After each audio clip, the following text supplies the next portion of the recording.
तर पाकिस्तानातील 3 ठिकाणी भीषण स्फोट झालेला आहे। रावळपिंडीतील पाकिस्तान लष्कराच्या मुख्यालयामध्ये स्फोट झालाय। पाकिस्तान हवाई दलाच्या नूर खान एअरबेसवर सुद्धा भीषण स्फोट झालाय, तर रफिकी आणि मुरीद एअरबेसवर सुद्धा स्फोट झाल्याचं समोर आलं। पाकिस्तानात झालेल्या भीषण स्फोटांचं कारण हे अद्यापपर्यंत अस्पष्ट आहे। ये अटैक हुआ है नूर खान बेस पे, बिल्कुल घर के सामने। ये अभी एक दूसरा ब्लास्ट भी हुआ है हमारी ये नूर खान एयर बेस पे और बहुत पाकिस्तानात कुठे कुठे स्फोट झाला त्याबद्दल माहिती पाहतो। रावळपिंडी नूर खान एअरबेस या ठिकाणी स्फोट झालाय। शोरकोट रफिकी एअरबेस या ठिकाणी सुद्धा स्फोट झालाय। तर चकवाल मुरीद एअरबेस या ठिकाणी सुद्धा स्फोट झालेले आहे। स्फोटांचं कारण अद्यापपर्यंत अस्पष्ट आहे, मात्र स्फोट झालेत इतकं नाही।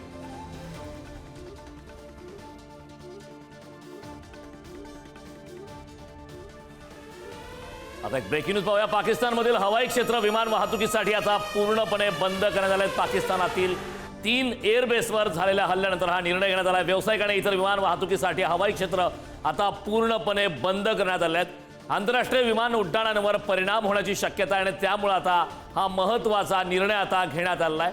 पाकिस्तानमधील हवाई क्षेत्र विमान वाहतुकीसाठी आता मात्र पूर्णपणे बंद करण्यात आलेले आहेत। ज्या प्रकारच्या घडामोडी सध्या पाकिस्तानमध्ये घडत आहेत, रावळपिंडीसारखं विक्रांत अत्यंत महत्त्वाचं शहर लष्करी दृष्ट्या जर विचार केला तर पाकिस्तानसाठी रावळपिंडी अत्यंत महत्त्वाचं आहे। मात्र रावळपिंडीवरती सध्या भारताने हल्ला केला आणि त्यानंतर आता हवाई क्षेत्र विमान वाहतुकीसाठी पाकिस्तानने पूर्णपणे बंद केलं। अगदी खरं आहे करण, आणि हवाई क्षेत्र वाहतुकीसाठी बंद केलं याचा परिणाम अर्थात आता आंतरराष्ट्रीय विमान वाहतुकीवर होणार, जागतिक विमान वाहतुकीवर होणार। कारण पाकिस्तानचं हवाई क्षेत्र अर्थात पाकिस्तानचं जे आकाश आहे त्यावरून विमानं जाण्यास बंदी करण्यात आलेली आहे। त्याच्यामुळे कोणतंही विमान जाऊ शकणार नाहीये। आंतरराष्ट्रीय विमान वाहतूक असेल, आंतरराष्ट्रीय व्यापार असेल, जागतिक व्यापार असेल, त्यावर सुद्धा याचा परिणाम होऊ शकतो हे निश्चित।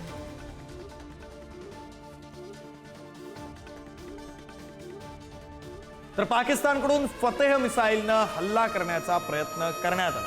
हरियाणातील सिरसामध्ये भारतीय लष्करानं मिसाईल पाडलेला आहे। तर पाकिस्तानकडून फतेह मिसाईलचा वापर करण्यात आला आणि हा प्रयत्न भारतानं निष्फळ ठरवलेला आहे, निष्प्रभ ठरवलेला आहे। हे मिसाईल भारतानं पाडलेलं आहे। सिरसा परिसरामध्ये हे मिसाईल भारतानं पाडलं।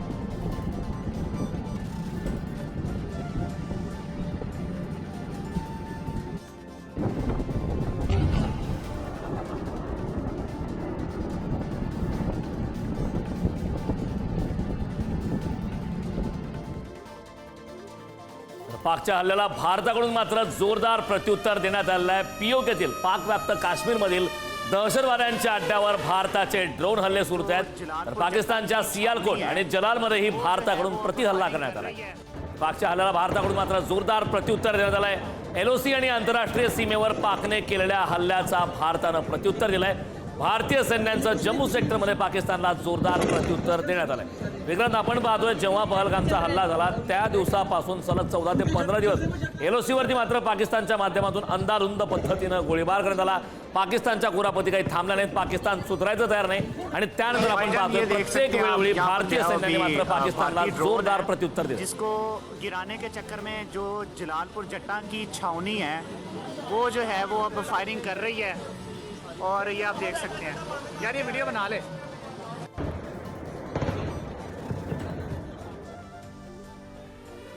कारण भारत आणि पाकिस्तान मधली ही तणावाची परिस्थिती आणखी वाढण्याची शक्यता आहे। खरं तर भारताच्या प्रतिहल्ल्यानंतर पाकिस्तान आता पुन्हा हल्ला करण्याच्या तयारीत असल्याची माहिती आहे आणि जर पाकिस्ताननं असं केलं, पाकिस्ताननं पुन्हा हल्ला केला तर भारत प्रत्युत्तर देणार, चोख प्रत्युत्तर देणार हे नक्की आहे। या बाबतीत कोणत्याही भारतीयाच्या मनात तिळ मात्र शंका नसेल। त्यामुळे जर पाकिस्तान खरंच पुन्हा एकदा हल्ला करण्याच्या तयारीत असेल, इतकं कंबरडं मोडून सुद्धा पाकिस्तानला आणखी खुमखुमी असेल तर ती खुमखुमी भारत नक्की जिरवणार, याबद्दल भारतीयांच्या मनात तिळ मात्र शंका नाहीये।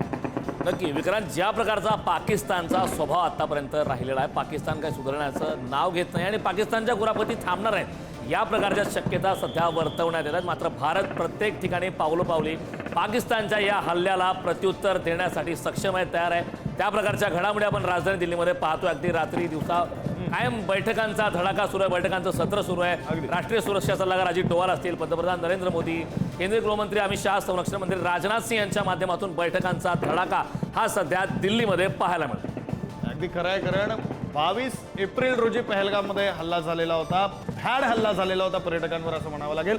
तेव्हापासून जो बैठकांचा सिलसिला सुरू आहे, पत्रकार परिषदांचा सिलसिला हा आता सुरू झालाय. जेव्हापासून हे प्रत्यक्ष हल्ले सुरू झालेले तेव्हापासून या सगळ्या बैठका आणि पत्रकार परिषदांचा सिलसिला हा अजूनही सुरूच आहे. आज सुद्धा एक महत्त्वाची पत्रकार परिषद सकाळी 10 वाजता पार पडणार आहे. रात्रभरातून नेमक्या काय घडामोडी घडल्या त्या संदर्भातले तपशील या पत्रकार परिषदेमधून भारतीय लष्कर देणार आहे. पण ज्या बैठकांचा तुम्ही उल्लेख केला त्या बैठकांमध्ये नेमकी काय चर्चा होऊ शकत असेल तर त्या बैठकांमध्ये आता पुढची स्ट्रॅटेजी काय असलं पाहिजे. पाकिस्तानचं संभाव्य पाऊल कोणतं असू शकतं, त्या संभाव्य पाऊलाच्या अनुषंगानं भारतानं काय कारवाई केली पाहिजे या संदर्भातली चर्चा अर्थातच या हाय लेवल बैठकांमध्ये, या उच्चस्तरीय बैठकांमध्ये होत असेल. कारण अगदी विक्रांत, अत्यंत महत्त्वाचा मुद्दा तू मेन्शन केलात की या आता महत्त्वाच्या ज्या बैठका सुरू आहेत त्यामध्ये रणनीती आखली जात आहे. आंतरराष्ट्रीय पातळीवरती सध्या काय चर्चा सुरू आहे, जसं की आता आपले परराष्ट्र मंत्री एस जयशंकर हे महत्त्वाच्या 10 देशांच्या परराष्ट्र मंत्र्यांशी चर्चा करतायत. एक वेगळ्या प्रकारे पाकिस्तानवरती दबाव आणण्याचा प्रयत्न आहे. त्या प्रकारचे स्टेटमेंट सध्या इतर देशांच्या परराष्ट्र मंत्र्यांच्या येतात. आपण पाहिलं JD व्हॅन्स असतील, डोनाल्ड ट्रम्प असतील, यांनी पाकिस्तानला थेट इशारा दिलाय, आशिया खंडातलं वातावरण बिघडू देऊ नका, अणुबॉम्बसारखी परिस्थिती येऊ नये अशी आशा करतो. अशा प्रकारे सुद्धा एका प्रकारे पाकिस्तानवरती दबाव टाकण्यात आला. अगदी खरं आहे.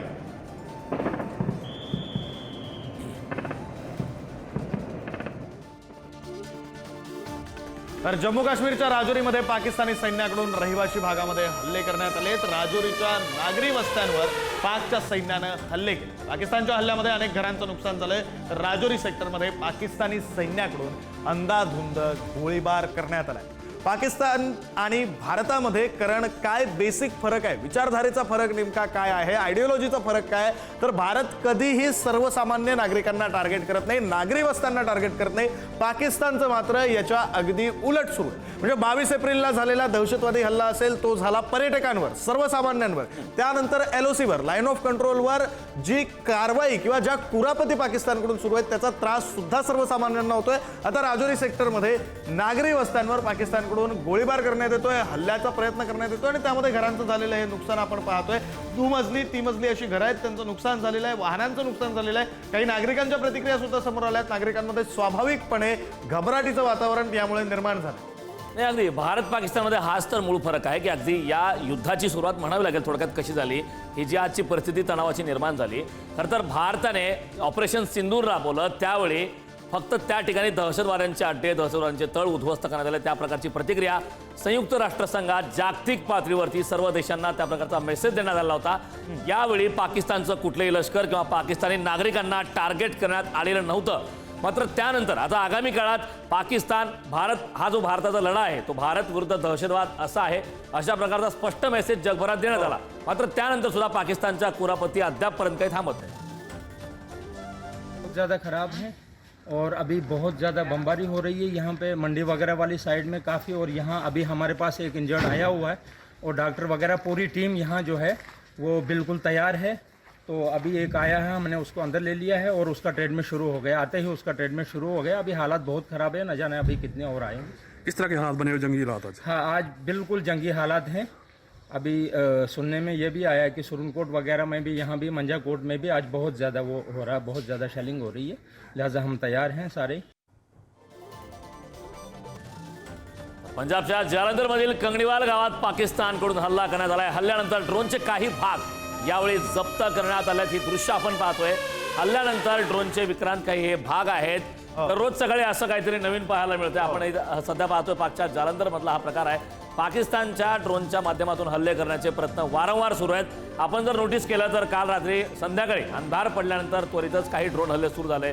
पूंछ असतील, पंजाबमधील काही भाग आहेत, राजस्थानमधील काही भागामध्ये सुद्धा ड्रोनचे हल्ले करण्याचा प्रयत्न करण्यात आला. आणि त्याचं मोठं उदाहरण पंजाबच्या जालंधरमधील ही दृश्य आहे.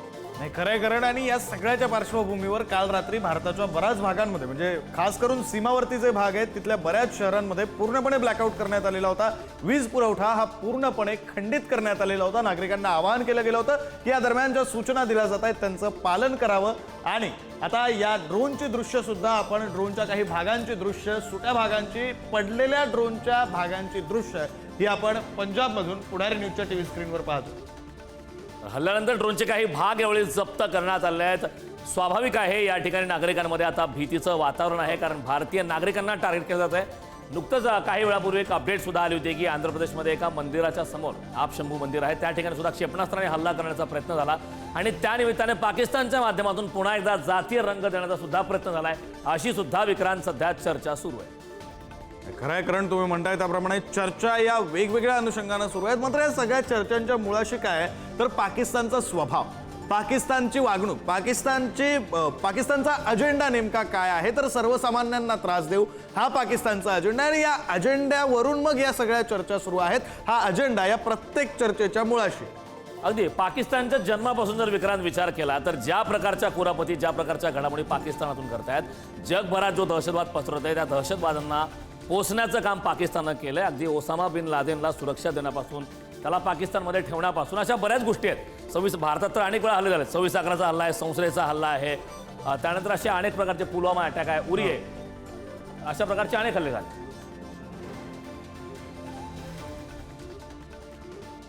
तर जम्मू काश्मीरमधील पूंछ परिसरामध्ये स्फोटांचे जोरदार आवाज ऐकू येत आहे. जम्मू काश्मीरमधली महत्त्वाची अपडेट आहे, कारण स्फोटांचे आवाज ऐकू येत आहेत. स्वाभाविकपणे नागरिकांमध्ये घबराटीचं वातावरण पसरलेलं असेल आणि हे या स्फोटांचे जे आवाज ऐकू येत आहेत हे स्फोट नेमके कोण घडवत आहे हा प्रश्न आहे. हे स्फोट जर पाकिस्तान घडवत असेल तर पाकिस्तानला जोरदार चोख असं प्रत्युत्तर भारत देणार, याबद्दल भारतीयांच्या मनात तरी शंका नसेल. कारण अगदी भारताची सेना अगदी सक्षमपणे पाकिस्तानला चोख पद्धतीनं प्रत्युत्तर देण्यासाठी तयार आहे. मात्र ज्या प्रकारच्या घडामोडी सध्या घडत आहेत स्वाभाविकच हे हल्ले पाकिस्तानच्या माध्यमातूनच केले जाऊ शकतात अशी शक्यता आहे. पाकचे अनेक ड्रोन भारतीय सैन्यांनी हाणून पाडले. तिन्ही दले सक्रिय आहेत त्या ठिकाणी आणि जम्मू पठाणकोट या ठिकाणी सुद्धा हल्ले होत आहेत. पाकच्या कुरापतींना प्रत्येक वेळी प्रत्येक पावलोपावली भारतानं जोरदार प्रत्युत्तर दिलं. अगदी खरं आहे, कारण आणि याच सगळ्याच्या अनुषंगाने ही काही दृश्य सुद्धा आपण पाहतोय. कारवाई जी केली जाते यंत्रणांकडून जो तपास केला जातोय, जी पाहणी केली जाते त्याच्या अनुषंगाने हे दृश्य आपण पुढारी न्यूजच्या टीव्ही स्क्रीनवर पाहतोय. जम्मू काश्मीरमधील पूंछ परिसरामध्ये स्फोटांचे जोरदार आवाज ऐकू येत आहेत आणि त्या अनुषंगानं ही सगळी दृश्य सुद्धा आपण पुढारी न्यूजच्या टीव्ही स्क्रीनवर पाहतो. त्याचे अनेक परिणाम आहेत विक्रांत. ज्या प्रकारे आपण पाहतोय अगदी IPLचे मॅचेस सुद्धा त्याला स्थगिती देण्यात आली. BCCIने त्या प्रकारचा निर्णय दिला. परिस्थिती जोपर्यंत निवळत नाही तोपर्यंत कुठल्याही प्रकारचा निर्णय मॅचेस संदर्भात घेण्यात येणार नाही. त्याचं मुख्य कारण विक्रांत की सध्या भारतीय नागरिकांना टार्गेट करण्यात येतं. एक ब्रेकिंग न्यूज पाहूया. श्रीनगर आणि आसपासच्या भागात पाकिस्तान सोबत जोरदार चकमक सुरू आहे. सुरक्षा दलांनी जमिनीवरून हवेत मारा करणारी क्षेपणास्त्र प्रणाली ही कार्यान्वित केलेली आहे आणि आता आपण पाहतोय श्रीनगर आणि आसपासच्या काही भागात विक्रांत सध्या जोरदार चकमक पाहायला मिळते. श्रीनगर आणि आसपासच्या काही भागात आता सुरक्षा दलांनी जमिनीवरून हवेत मारा करणारी क्षेपणास्त्र प्रणाली कार्यान्वित केलेली आहे आणि आता सध्या चकमक सुरू आहे. श्रीनगर आणि आसपासच्या काही भागात पाकिस्तान सोबत जोरदार चकमक सुरू आहे. केवळ याच भागात नाही तर LOC वरती अनेक ठिकाणं आहेत ज्या ठिकाणी दररोज रात्री या प्रकारच्या अंदाधुंद गोळीबाराला प्रत्युत्तर देताना चकमक पाहायला मिळते. खरं आहे, कारण आणि ही दृश्य सुद्धा आपण पाहतोय. ही दृश्य सुद्धा LOCच्या परिसरातलीच आहेत. लाईन ऑफ कंट्रोलच्या आजूबाजूच्या परिसरातली, जवळच्या परिसरातली ही दृश्य आहेत. कशा प्रकारे नागरिकांमध्ये भयाचं वातावरण, भीतीचं वातावरण निर्माण झालेलं आहे, कशा प्रकारे सर्वसामान्यांचं नुकसान पाकिस्तानच्या कुरापतींमुळे होतं आणि कशा प्रकारे मग यंत्रणा या सर्व नागरिकांना दिलासा देण्याचं, त्यांना सूचना देण्याचं काम करत आहे. त्या सगळ्याच्या अनुषंगाने ही दृश्य पुढारी न्यूजच्या टीव्ही स्क्रीन.